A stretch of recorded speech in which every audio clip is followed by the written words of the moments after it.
Greetings everyone, and welcome back to Lucas Brews. In today's video, we're going to be having a look at the Zvezda Bf109 F-2 in 1/72nd scale. So this will be the last in the 4-part series of building these 72nd scale 109s, and at the end of this video I'll talk about the other 109s and how they all stack up to each other. And you'll notice I'm wearing a new uniform now. We've got some new black shirts at Tectonic Hobbies, so I think they look pretty good. And I'll leave a little link in the description to the website for Tectonic Hobbies, where you can buy this model kit and many more. But without further ado, let's get into it. After cleaning the sprues of any oil from the moulding process in some warm soapy water, I then cut out the upper section of the wings. I noticed that some of the panel lines were missing, so I used a sharp hobby knife to score them in, and then I started gluing some of the cockpit interior details. The detail in this kit was really good. In fact, it was probably the best out of all the 109s I've done so far in this series. I cut out the 2 fuselage halves and glued the machine guns into place, and then glued the lower part of the wings to the upper part. I prepared the propeller assembly while waiting for the interior parts to dry, and once the glue had dried, I painted them some Tamiya XF22 RLM grey. I painted around about 3 coats all over the interior, and also in the landing gear bay. As I mentioned, this kit has a lot of really brilliant detail in the cockpit, including side moulded detail, and also a lot of the controls and the trim wheel were added as separate parts to the floor of the cockpit, which was a lot of nice detail. I used a fair few colours to paint the nice details in the cockpit, including XF24 dark grey for some of the controls on the floor of the cockpit and the sidewalls, XF18 medium blue for the oxygen control systems, XF1 flat black for some of the side details and the main instrument panel, and also some XF3 flat yellow for the fuel line and XF7 flat red for some of the fuse box switches. I then used a fine brush to add some metal chipping and scratches with some Tamiya XF16 flat aluminium before applying the decal to the instrument panel. Unfortunately, the instrument panel is only a flat piece of plastic with no raised detail, however the quality of the instrument decal was still pretty good.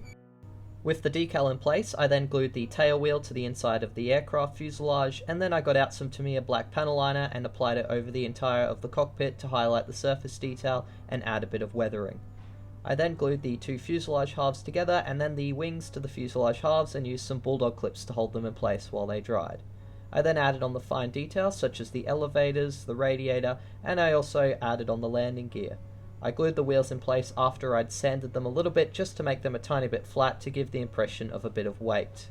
Overall, the kit fits together absolutely perfectly. However, in my opinion, the panel lines were a little bit thin, so I went along with a Tamiya scriber and rescored some of the panel lines to make them a little bit stronger. This is a similar issue I found with the Academy kit. A tiny bit of Vallejo water-based putty was used to fill in a little bit of the gap between the fuselage halves, and while that dried I used a Dremel to drill out the air intake for the supercharger. Once the putty had dried, I used some fine sandpaper to get rid of the excess putty and remove some of the seam lines, and then I rescored the panel lines using a sharp knife. And once the panel lines had been rescored, it was time for painting. There are 2 schemes included in this kit, including a nice winter camouflage from later in the war, and also an early day fighter scheme from the start of Operation Barbarossa, the invasion of the Soviet Union by Nazi Germany. I decided to just stick with the day fighter scheme, however I would be tempted to try out the unique winter scheme in a future kit. I start with the lightest colour in the daytime scheme, which is RLM 76 version 1, and I pour a little bit out of the bottle into a takeaway cup and then apply it with a brush. I use the AK paints because they're of pretty high quality, and they also use the same German RLM code, so it's pretty easy to get the colours right.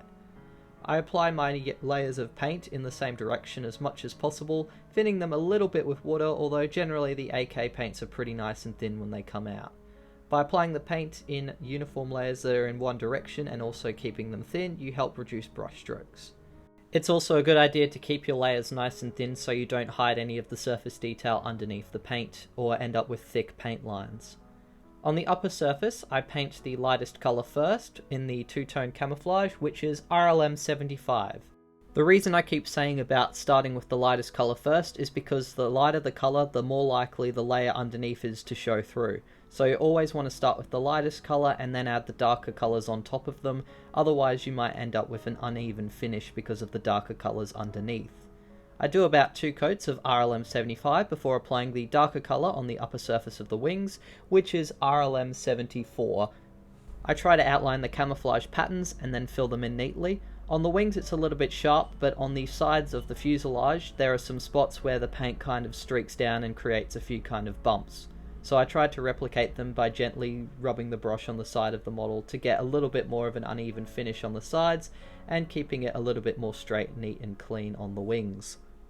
After 2 coats of RLM 74, I add another coat of RLM 75 to neaten things up a little bit, and also add a little bit of extra paint on the side running down to create that kind of softer pattern on the sides of the fuselage. At this point I also mix a little bit of water with the paint to soften it down, and then dab a few spots of RLM 74 and also later some RLM 75 on the sides of the fuselage halves. This is to create a little bit of what is called mottling, which I'll talk about in a moment. I also paint XF1 flat black onto the spinner and on the landing gear tyres and wheel rims, and also on the tail wheel. I then return to the mottling by painting RLM 74 spots on the side of the aircraft in the same fashion I did with the 75, and then while I wait for that to dry I paint the yellow identification markings for the eastern front using XF3 flat yellow from Tamiya. Although there was a decal included for the tail band, I find it a little bit nicer and easier to just paint it instead. I try to be very careful and neat with the brush by keeping the paint nice and thin, and also applying it with the largest brush possible to reduce brush strokes, and taking care around the edges to try and follow contours of the aircraft. Finally, I soften the mottling effect by painting some RLM 76 version 1 over the top of the darker splotches. This lighter base colour will then show through slightly, which will make the modelling effects look like they've been airbrushed on rather than hand painted. I then paint the propeller blades, RLM 70, and I paint half of the spinner XF1 flat white. I only did 1 layer of white, and I painted it over the top of the black colour so that it would show through, creating a kind of effect that the white had been painted on in the field over the black. I did 1 last layer of RLM 74, the darker green colour, and then it was time for some decals. All of the decals in this kit were pretty good. The print quality was very good, you had a lot of nice fine details on the individual decals, and they all conformed pretty well to the model. To apply the decals, I simply soak the transfer sheet in some water. It doesn't necessarily have to be warm, but you can heat it up a little bit. I then slide them into position using my fingers, or in some cases a cocktail stick or a brush to help move them a little bit, and then I apply some Tamiya decal adhesive over the top of them to help them conform to the model, and finally I rub a little bit of Vallejo decal softener over the top of them to help them soften and highlight more of the surface detail underneath. Next I painted the finer details such as the canopy frames, XF22 RLM grey, and a little bit of XF16 flat aluminium on the nav lights, landing gear and machine guns.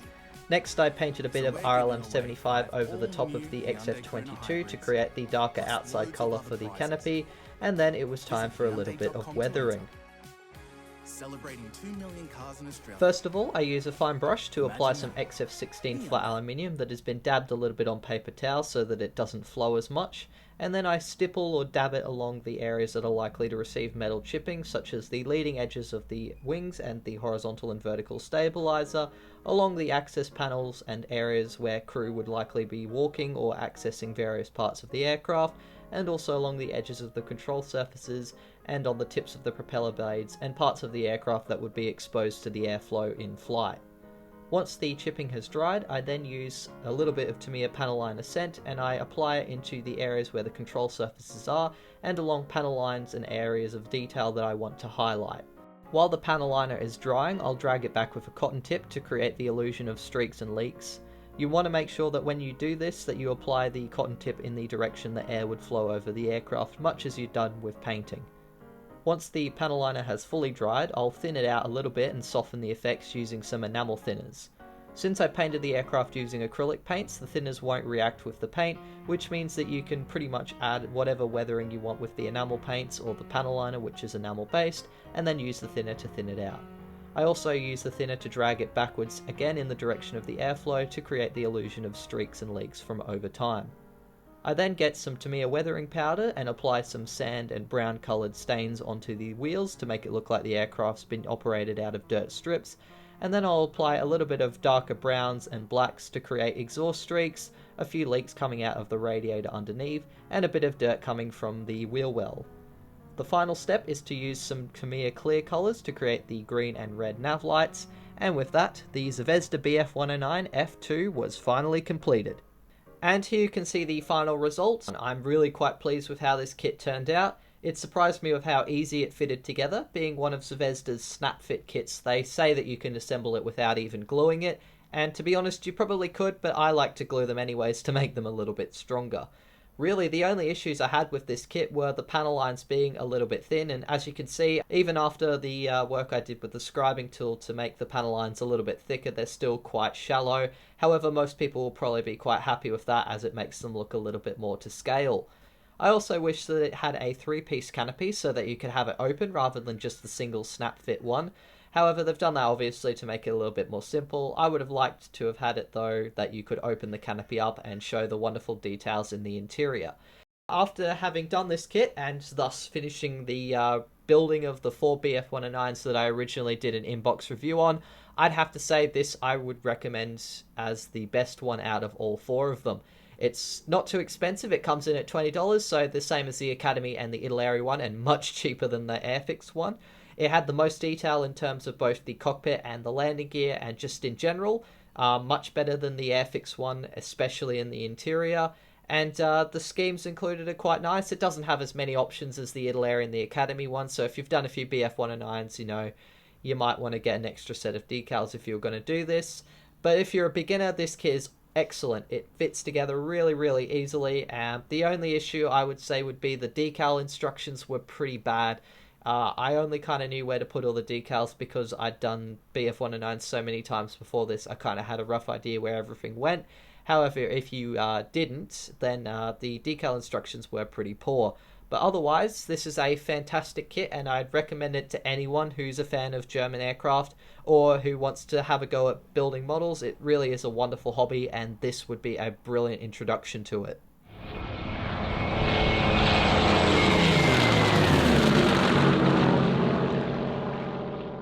Thank you very much for watching this video. I do hope you enjoyed it. If you did, please be sure to leave a like. And if you have any questions, suggestions, or anything else you want to say, leave it down in the comment section below. And a special shout out, as always, to my wonderful patrons for helping me fund my videos and my animations. Thank you so much, guys, for helping support the channel. And if you want to become a patron, I'll leave a little link in the description below. But that's it for now, and until the next video, model on!